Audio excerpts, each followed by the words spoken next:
lalabas? Hindi! Ba't ayaw mo?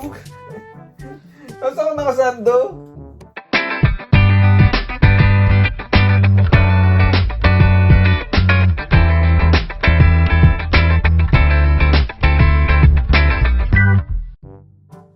Hi guys, good morning. So ayan, wag kayong maingay dahil ipaprank natin si Andrew. Andyan siya, naglalaro siya ng Ragnarok. So tara. Ayan, pipili na ako ng damit na isusuot ko and yeah, yan, okay na yan. Tapos mag-lipstick lang tayo para convincing, di ba?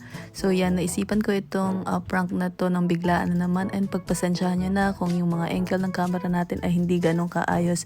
But yeah, naisipan ko lang to and sana matuwa rin kayo sa video na to at mag-enjoy kayo. So, ayan, magbe-base na tayo. Papatang na natin yung bonggang-bonggang fishnet. Ayan, so nakahuli tayo ng malaking-malaking isda. Ayan na besh, so bihis lang ako.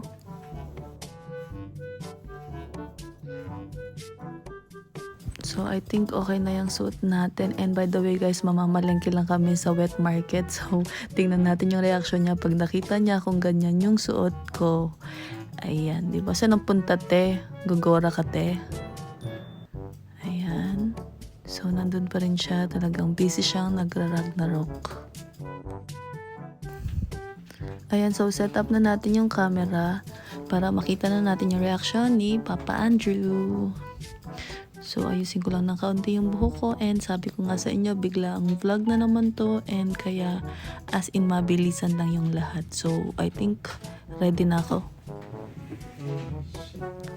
Okay, wait lang. So, meron pang tag yung aking damit. As you can see, bagong-bago yan. Hindi ko pa nasusuot.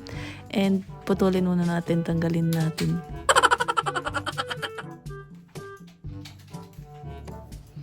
Okay na, tara na. Lapitan na natin siya. Ready na ako.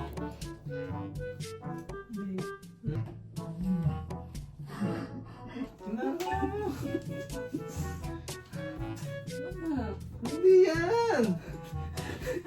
Bakit? Ano masama sa suot ko? Saan ka pupunta? Tingnan mo na ako. Bakit dito? Tingnan mo.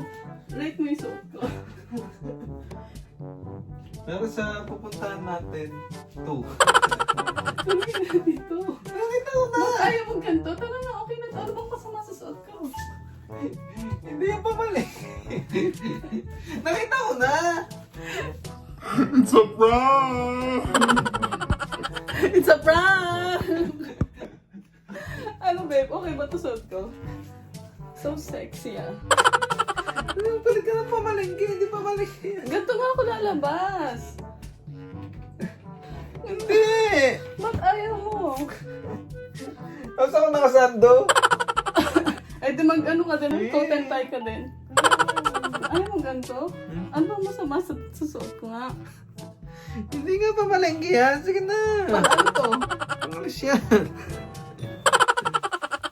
Okay na, so yun na nga guys, no? Naisipan ko na naman to bigla-bigla and I think success naman yung ating prank sa kanya kahit biglaan lang. Okay lang ba, Besh? Okay, so yun lang. Bye!